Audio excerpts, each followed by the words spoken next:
D-Day है एक espionage film directed by Nikhil Advani. इस ग्रिडी स्पाई थ्रिलर में Rishi Kapoor, Irrfan Khan, Arjun Rampal, Huma Qureshi and many more दिखाई देंगे in pivotal roles. Will D-Day prove its magic at the box office? Let's find out. India's most wanted criminal Goldman है पाकिस्तान की शरण में।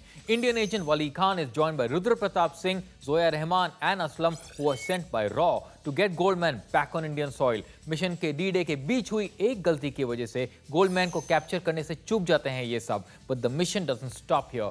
क्या RAW agents Goldman को वापस ला पाएंगे back to India? पता चलेगा in the film D-Day.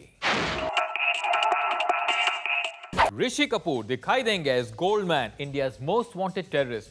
His portrayal of a conniving, most powerful criminal is simply phenomenal. Rishi के one-liners and great comebacks कर देंगे multiplexes और single screen theaters को whistle करने पर मजबूर. Rishi always was a terrific act, facing up to an era of Bachchan with aplomb, and now he's in second bloom and rocking. Irfan Khan's sensitive portrayal of Wali Khan makes him the heart of the film. His performance about an emotional conflict between a soldier's loyalty towards his nation and his longing for his family is something you shouldn't miss. He's fab as always. Arjun Rampal plays Rudra Pratap Singh, जो है एक tough army officer.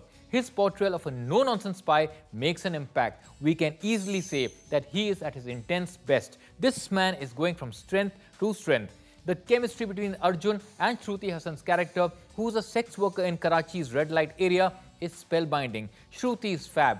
Her set pieces told in song are superb. Huma Qureshi is playing a character of a raw, explosive expert, और उनकी performance in the film is fairly decent. Nikhil Advani's D-Day proves that an espionage film can and should have emotions. Film में है carefully researched and detailed information and beautifully told backstories that give character to this film. Ritesh Shah और सुरेश नायर की story ने Indian sensibilities को ध्यान में रखते हुए बिल्कुल एप्ट और स्लिक कहानी लिखी है। फिल्म के फर्स्ट हाफ का स्लिक एक्शन और सेकंड हाफ का suspense will keep you on as till the end. इस फिल्म का एक्शन है रॉ एंड लुक्स अनकोरियोग्राफ्ड, जिसका क्रेडिट जाता है टॉम स्ट्रैथस को, famous for the action of the dark night and the Lara Croft series. अलविदा गाने का विजुअलाइजेशन है अनफॉरगेटेबल। एक घड़ी भी है एक रोंगटे खड़े करने वाला गाना। फिल्म का बेस्ट पार्ट है उसका क्लाइमैक्स, जो आपको तालियां बजाने पर मजबूर कर देगा। Well done Nikhil. डी-डे का म्यूजिक दिया है शंकर एहसान लॉय ने, दमादम गाया है मीका सिंह ने, जो है एक पेपी फेस्टिव सॉन्ग। डी-डे का एक और अच्छा गाना है एक सूफी ट्रैक मुर्शीद खेले Holi, which is a spiritual song. Overall film का म्यूजिक मेलोडियस है और सुपर्ब भी। डी-डे एक स्पाई थ्रिलर होने के बावजूद इमोशनल और रिलेशनशिप वाली कहानी बताती है। Otherwise, it will be yet another James Bond kind of film, high on style but with minimal story. That's what sets it apart. The chemistry between the lead protagonists makes the second half more enduring. A special mention for Shri Swara, जो play कर रही हैं इरफान खान की wife का role. उनका portrayal है intense and beautiful at the same time. She is a fine and definitely a talent to watch out for. D-Day है वो film जो start करेगी a trend of certain kind of espionage films.